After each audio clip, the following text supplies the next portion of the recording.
tienes que tener una recuperación muy acelerada para poder crecer 5%. ¿Cuál es la idea del gobierno? Digamos, seguramente vamos a estar encima de 4, no entre 4, 4,5. Digamos, hay yo creo a comienzo de año todavía volatilidad y, digamos, incertidumbre.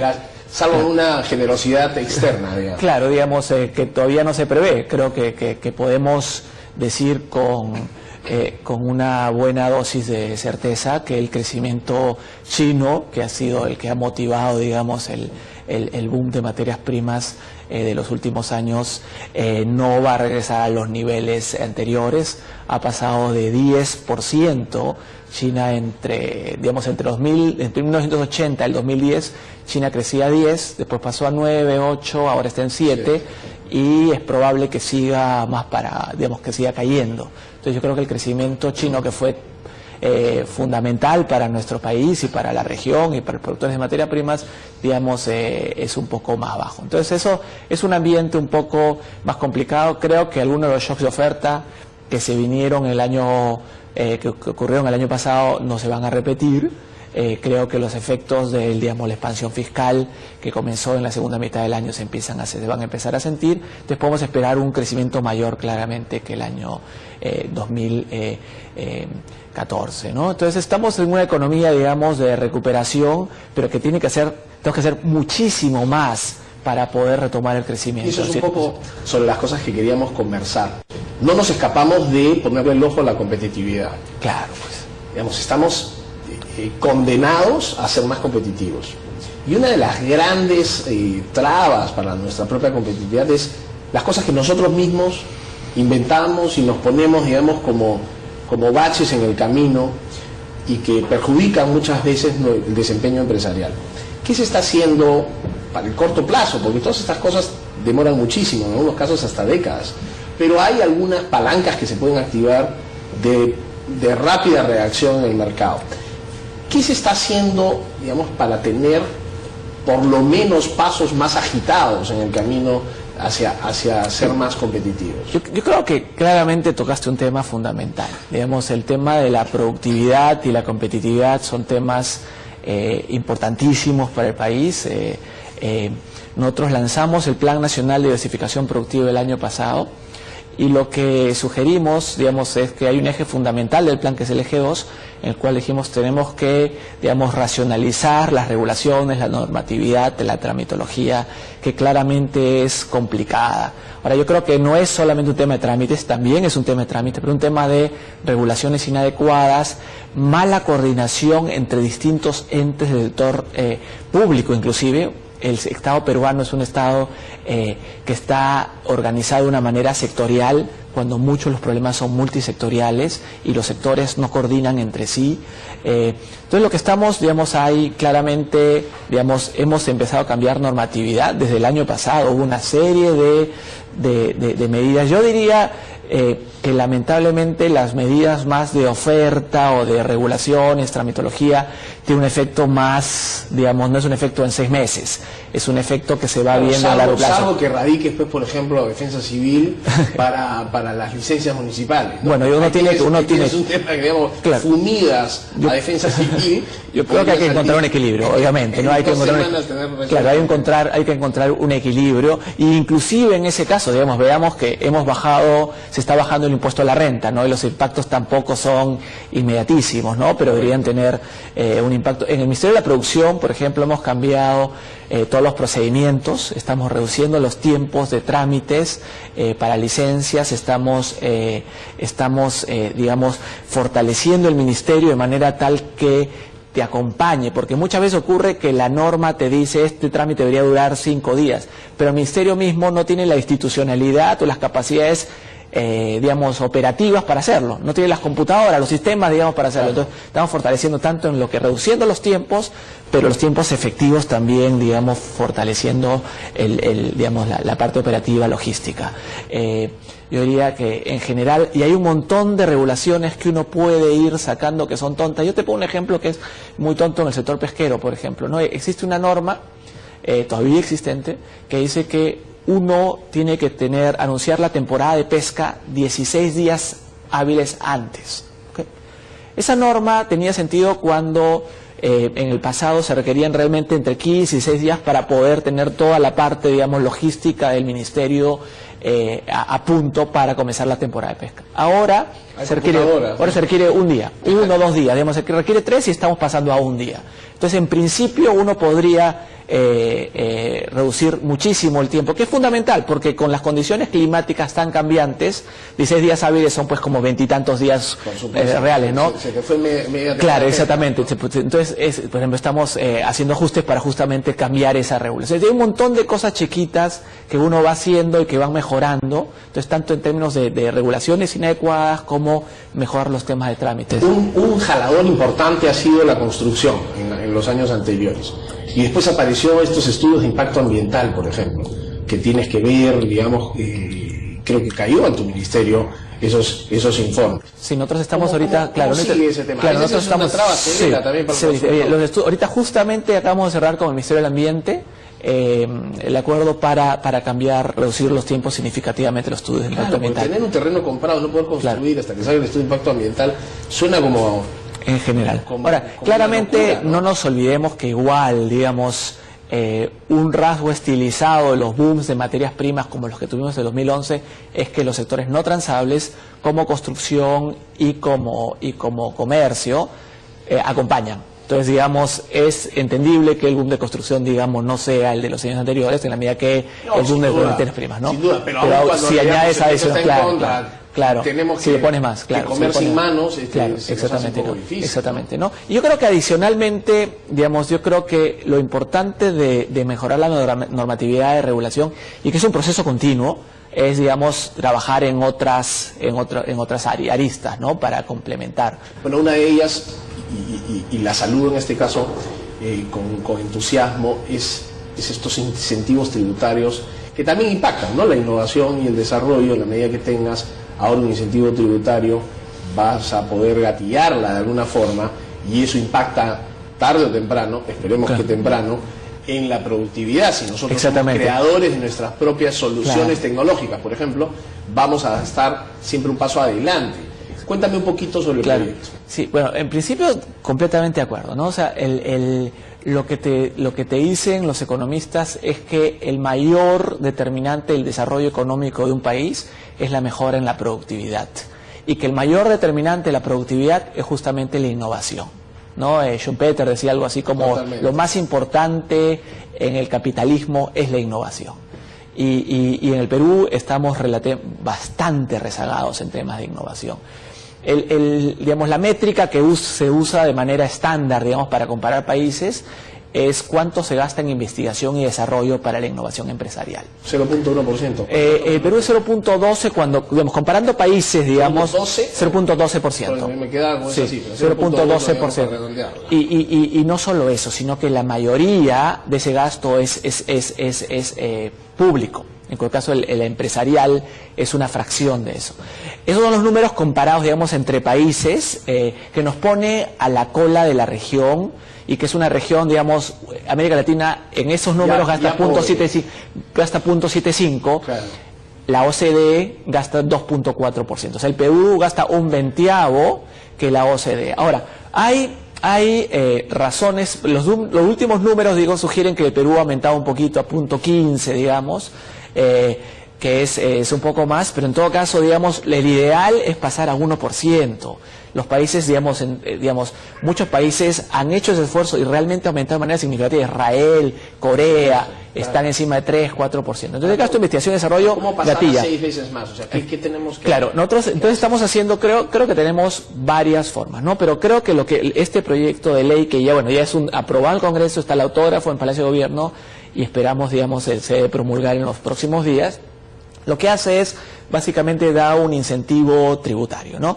Por cada sol gastado en investigación y desarrollo para la innovación empresarial, el Estado te reconoce para efectos tributarios 1.75 soles, ¿no? Entonces, para todo fin práctico, de 1.000 soles que gasta el contribuyente, 490 lo paga el Estado en términos de impuestos que deja de percibir, y 510 lo paga la empresa. Entonces, esto soluciona lo que es una falla de mercado.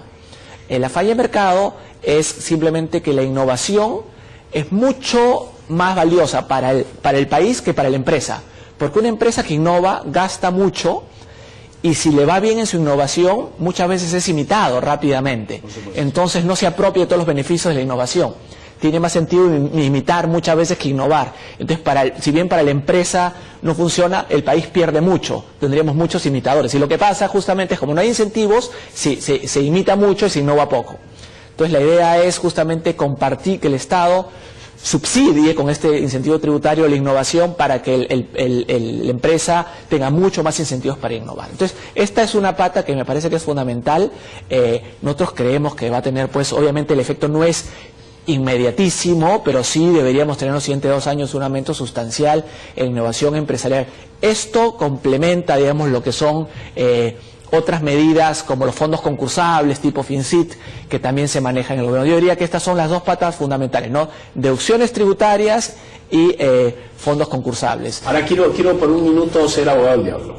¿Cómo evitamos que le saquen la vuelta a la ley? ¿Cómo evitamos que cualquier dosis de creatividad sea disfrazada como innovación y te pasen un gasto indebido? Claro. Y por otro lado, ¿cómo gatillamos efectivamente que las empresas se compren el rollo de meterse al mundo de la innovación y desarrollo cuando normalmente no lo hacen?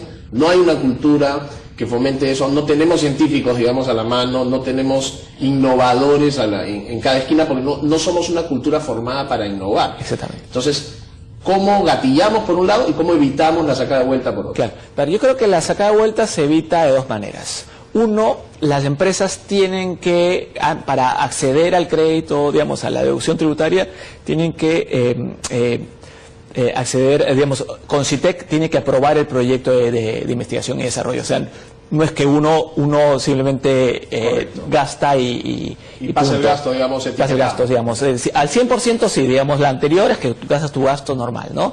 Pero para acceder al 75% adicional, uno tiene que ser aprobado con CITEC. Y ahí lo que tenemos que encontrar es un equilibrio, ¿no? Que por un lado, digamos, sea un proyecto real de investigación y desarrollo, y por otro lado, digamos, no se revele tanta información que, digamos, la propiedad intelectual, claro, exactamente, ¿no? Entonces, acá hay un equilibrio, digamos, por ejemplo, existe el manual de Frascati, que es un estándar internacional que determina qué es gasto de investigación y desarrollo. Tú lo que no quieres es que una empresa compre una computadora o un equipo y diga, ya innové. Tú lo que quieres es que se gaste en investigación y desarrollo y el conocimiento se genere, porque ese conocimiento es el que permite otros conocimientos más adelante, ¿no? Capacitación y educación vinculado a esto. Claro. Tú tenías 2 preguntas, ¿no? Tenías 2 preguntas, sí, ¿no? Entonces, claro. Entonces, yo creo que ese es el, digamos, primero, ese es el filtro. Ahora, yo quería, Bruno, ser claro, nunca, y después tienes a la SUNAT, o sea, una vez que apruebas, digamos, la SUNAT va a estar predispuesto positivamente a ese proyecto de innovación, pero obviamente si estás metiendo algo que no corresponde, la SUNAT siempre va a fiscalizar. Ahora, nosotros tenemos, lamentablemente, en el Perú, hay 2 tipos de errores, ¿no? Error tipo 1 y error tipo 2, ¿no? Alfa, ¿no? Falso positivo. Alfa y bento, claro, ¿no? Entonces, el error que hemos tratado de evitar siempre es justamente que nos saquen la vuelta.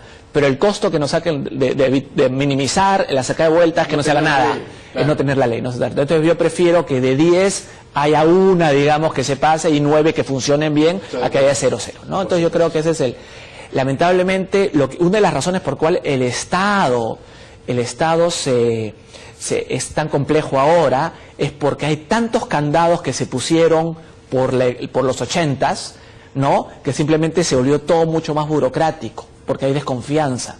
Y esa desconfianza significaba, pues, que es mucho más difícil hacer negocio porque el chip es, me están sacando la vuelta.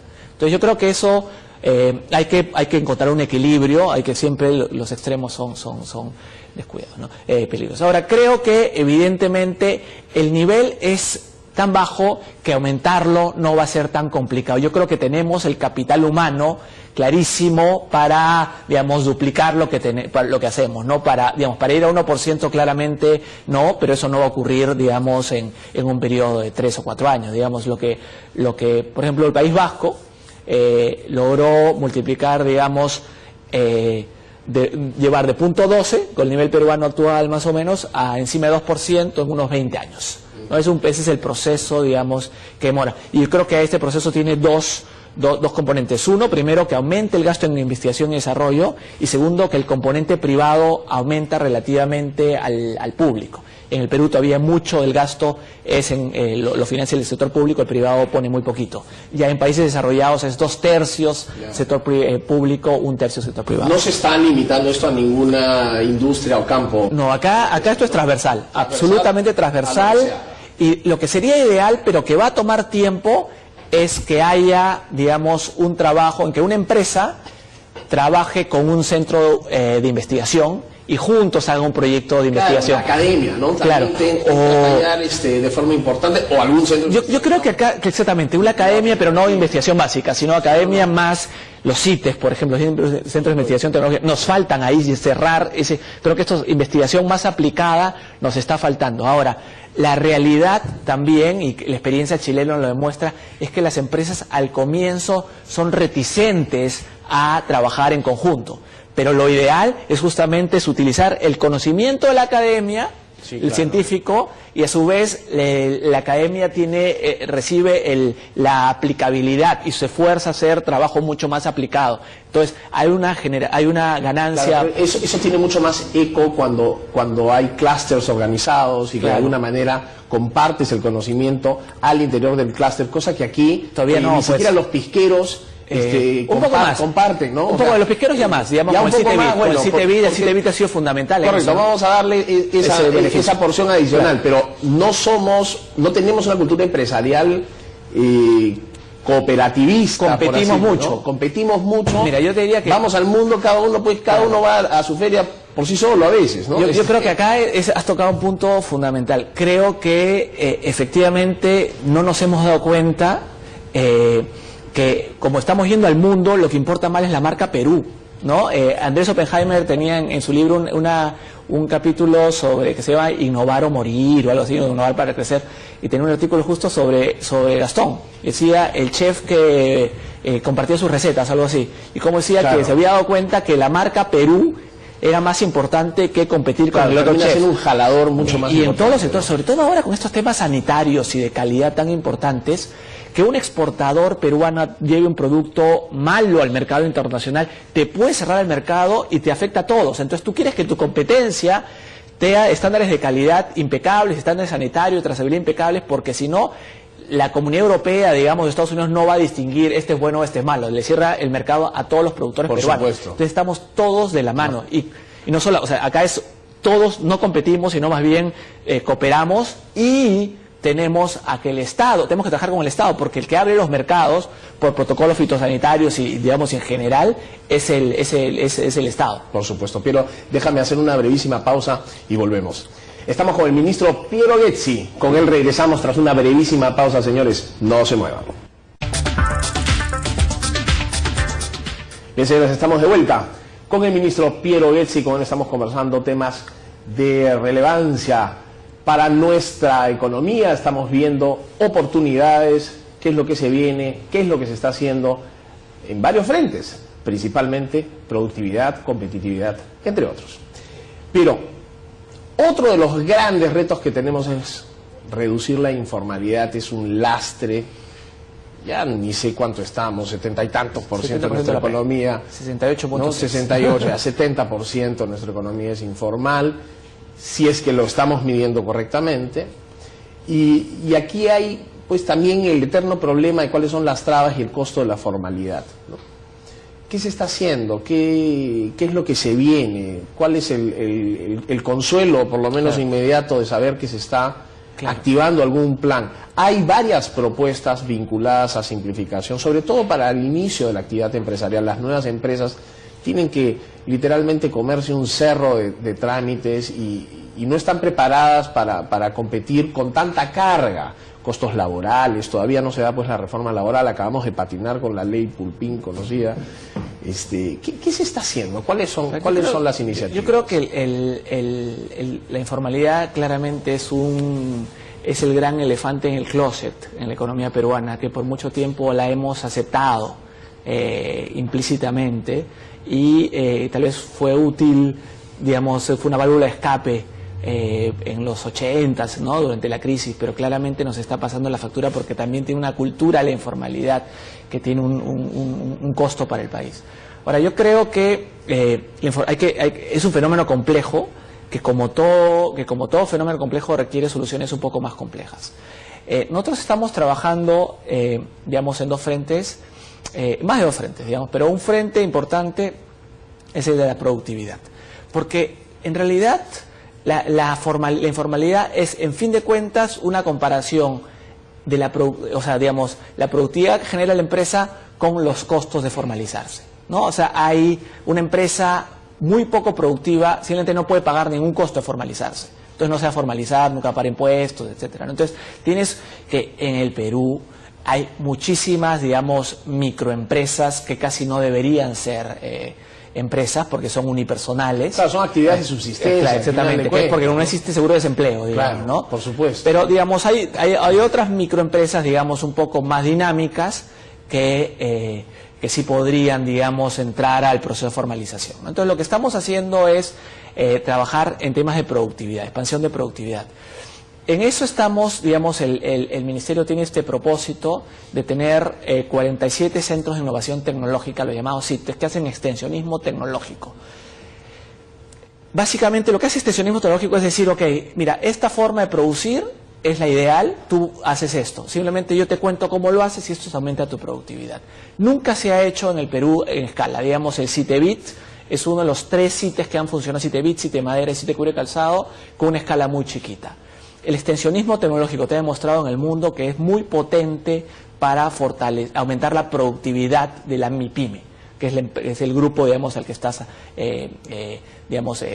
trabajando. Acá tenemos que simplemente y se están haciendo, hay 3 que han funcionado bien, hay otros privados que están más o menos, que estamos fortaleciendo y estamos creando, digamos, 30 centros de innovación tecnológica en todo el país, digamos, forestal, cuero y calzado, digamos, madera, acuicultura, digamos, agro, digamos, tratando de hacer transferencia tecnológica que no se ha hecho, que es un low hanging fruit, como se dice en inglés, porque es empresas que usan muy poca productividad y tienes un impacto muy fuerte, digamos, con transferencia tecnológica. Queremos hacer un sitio ganadero en Cajamarca, por ejemplo. Una de las realidades de Cajamarca es que tienes una productividad de la leche bajísima, comparada con Arequipa, digamos, y la Arequipa es bajísima comparada con la de Israel. Entonces, lo que queremos hacer, por ejemplo, es simplemente transfieres la tecnología que existe y la gente tiene pues un nivel de productividad muchísimo más alto y eso debería, por un lado, ayudar a la formalidad. Entonces, un efecto es el de la productividad, digamos, un factor. El otro factor es lo que ahorita estamos revisando nuevamente la ley MIPE, porque la ley MIPE nunca se reglamentó. Y la ley MIPE tiene algunos problemas, digamos, yo diría cuasi conceptuales, que hay que tratar de ir mejorando. Claramente el tema laboral es un tema fundamental que afecta la informalidad en el país, pero claramente dadas, digamos, lo que ocurrió al comienzo del mes pasado, hace 2 meses, digamos, es muy difícil pensar que haya margen porque esta ley, digamos, lo que tenía era capacitación digamos, claro, para sacar un grupo de gente. Esos jóvenes podrían incluso en algunos casos estar dispuestos a pagar por seguir capacitándose. Es como la oportunidad de hacerlo en la empresa. ¿Cuál es la queja? Bueno, siempre hay que respetar opiniones contrarias, pero creo que en este caso una cosa es casi respetar la opinión y otra cosa es ceder, ¿no? Claro, yo creo, sí, mi opinión es que la ley está bastante bien diseñada, que básicamente tenía un componente de capacitación, un componente de atracción, digamos, que las empresas atraigan a los jóvenes, es equivalente a pagar para estudiar. Cuando uno estudia en la universidad, invierte, por supuesto, gana después. Por supuesto, ¿no? Es elemental. Además, a esa edad, ¿cuáles son los skills, digamos, y lo otro, si no te sirve, para el mercado, ¿no? Lo que te demuestra es que si tú tienes una educación razonablemente buena, pero después tienes que trabajar en una MIPYME, no vas a lograr aumentar tu capital humano, ¿no? Quiero pimponear un par de ideas que de repente suenan muy alocadas, pero desde el mundo empresarial, habiendo visto tantos negocios nacer, habiendo estado involucrado en algunas experiencias también empresariales, me pregunto por qué no probar algunas figuras, como por ejemplo las siguientes. Los primeros 2 años de incorporar una pequeña empresa, tienes no 30, sino 90 días para pagar impuestos. Y ya te olvidas del factoring, te olvidas de todas las iniciativas que implican acelerar el proceso de cobranza y el financiamiento de las pequeñas empresas cuando le venden a grandes empresas que de pronto pues se demoran, no sé, 30, 60, 90 días en pagarte. Los exoneras de los 30 días, 90 días para pagar los impuestos. Y te olvidas de cualquier otro trámite. Segundo, ¿por qué no tener libertad absoluta de contratación, despido, reducción, aumento, incremento personal, sin ningún costo los primeros 2 años? Y las reglas están dadas así. Si la empresa no tiene 2 años de antigüedad, no tienes necesidad de entrar a ningún circuito de leyes laborales que son más enredadas, no sé cuántos regímenes existen, ¿no? Tú sabrás mejor que yo. 19, 20, no sé cuántos existen. Entonces exoneras en esos primeros 2 años que son fundamentales para el inicio de la segunda etapa de una pequeña empresa, ¿no? Cruzar los primeros 2 años, pues se mueren, el 90% de las empresas mueren antes de cumplir 2 años, ¿no? Y si a eso le insertas la presión tributaria y la presión laboral... Yo creo que los temas, el primer tema creo que es un tema probablemente más probable, digamos, más fácil de implementar. Impacto en recaudación, claro, impacto en recaudación no paga, pues, exactamente. ¿No? Sí, yo creo que es una, digamos, hay otras cosas que se pueden hacer, pero creo que es una de esas medidas que con poco cambio, digamos, tiene un impacto, podría tener un impacto interesante. Además, no tienes que preguntarle nada a nadie, ¿no? O sea, edad de la empresa, tiempo de pago, punto. Yo creo que hay otros temas, ¿no? Yo creo que también hay un tema de hay lo que se llama el Valle de la Muerte, ¿no? Por supuesto. Que también no hay capital de riesgo también, ¿no? Pero poco a poco, o sea, el huevo o la gallina, ¿no? Yo creo que podría haber más capital de riesgo si hubiera empresas sujetas a inversión. Si las opciones de éxito son mayores, ¿no? Yo creo que ahí el Estado tiene que jugar un rol también en ayudar, matching grants o lo que sea que todavía no tenemos. Creo que todavía puedes completar la gama de fondos concursables que tienes para que eso te permita acompañar a la empresa a lo largo de toda, digamos, hasta que entre, digamos, a una etapa de madurez, ¿no? El tema, yo creo que, como siempre, digamos, ya el siguiente gobierno tendrá que tomar el tema laboral de una manera más integral. Nadie se ha comprado el tema laboral todavía. La gran reforma laboral quedó pendiente, ¿no? Yo creo que sí. Yo creo que lo que pasa es que a veces no pensamos mucho en el equilibrio general, en lo que se deja de, digamos, lo que dejan de ganar aquellos que están en la informalidad y siendo absolutamente excluidos del mercado laboral formal. Entonces ese tipo de realidades no siempre tienen una voz en el sistema político, y eso determina equilibrios. Entonces hay que tener un liderazgo. Digamos, lo que ha pasado, yo diría que en algunas áreas en este gobierno en particular, es que aquellos que no tenían voz son representados. Educación, por ejemplo, ¿no? Los niños por muchos años han recibido muy mala educación y como no tienen voz, digamos, no han sido representados, y ahora el gobierno ha tomado políticas educativas un poco más agresivas representando. Entonces yo creo que tiene que pasar en algún momento también con el mercado laboral, pero siempre tiene que ser con un tema de capacitación, porque en última instancia lo que queremos es que nuestros trabajadores ganen más. Queremos que sean más productivos, ¿no? Que aumente realmente sus capacidades. Entonces tenemos que ir en varias dimensiones. ¿Pero no crees que el mercado por sí solo tiene las suficientes herramientas para ajustar eso y empezar a buscar las soluciones de mejora de productividad solo por la misma actividad del mercado? No, yo creo que el mercado yo creo en los incentivos siempre, pero el mercado no siempre te lleva, habiendo estado en un banco en Londres en el medio de una crisis financiera, yo diría que el mercado no siempre lleva un buen equilibrio. Bueno, pero esas son ya exageraciones. No, pero pero el mercado te ha llevado manos negras, digamos, porque jalan. No, pero el mercado te lleva a punto de 12% en gasto de investigación y desarrollo, y el mercado te ha llevado el tráfico que tenemos en Lima, el mercado te ha llevado a educación paupérrima, digamos, privada también. Entonces el mercado no siempre funciona, el mercado casi siempre funciona, pero al momento hay que acompañar al mercado justamente para trabajar juntos, y yo creo que en el caso de investigación y desarrollo justamente estamos acompañando al mercado, ¿no? Para solucionar esas pequeñas fallas de mercado que de vez en cuando existen, ¿no? Entonces yo creo que en los temas de capacitación es bueno acompañar, porque pero, digamos, a un mercado en el que tienes que confiar, digamos, casi siempre. No es que siempre, pero casi siempre. ¿Dirías tú que nos vamos hacia una economía un poquito más planificada? No, planificada no. Yo creo que planificada o de intentos, digamos, de... Yo creo que lo que tenemos que hacer, planificar. yo creo que lo que tenemos que tener es, tuvimos un swing, digamos, los 90, los 80 fueron una intervención del Estado mal hecha, los últimos 20, 25 años han sido, digamos, en el cual el Estado no se metió mucho, pero tuvo mucha, digamos, se puso de costado. Yo creo que acá lo que tenemos que hacer, y hemos empezado a hacer en el plan de diversificación productiva, es básicamente que el Estado, por ejemplo, nos hemos sentado el sector forestal, ¿no? El sector forestal es un sector muy pequeño para la economía peruana. Exportamos 150 millones de dólares versus 6.000 en Chile, porque tenemos de nuestras ventajas comparativas naturales. Hace 30 años. Claro, pero nuestras ventajas comparativas naturales, bueno, nosotros no hemos empezado todavía, ¿no? Claro. Nuestras ventajas comparativas naturales son mucho más grandes, o sea, ellos se demoran, digamos, 10, 11 años en un árbol, en el Perú 7 u 8. No, y no tienen el área tampoco, claro, ¿no? Entonces nosotros tenemos, entre bosques tropicales, digamos, y área deforestada, tenemos un potencial tremendo. Entonces lo que hemos hecho, hemos creado una mesa forestal, en la cual hemos invitado a todos los actores del sector privado y del sector público.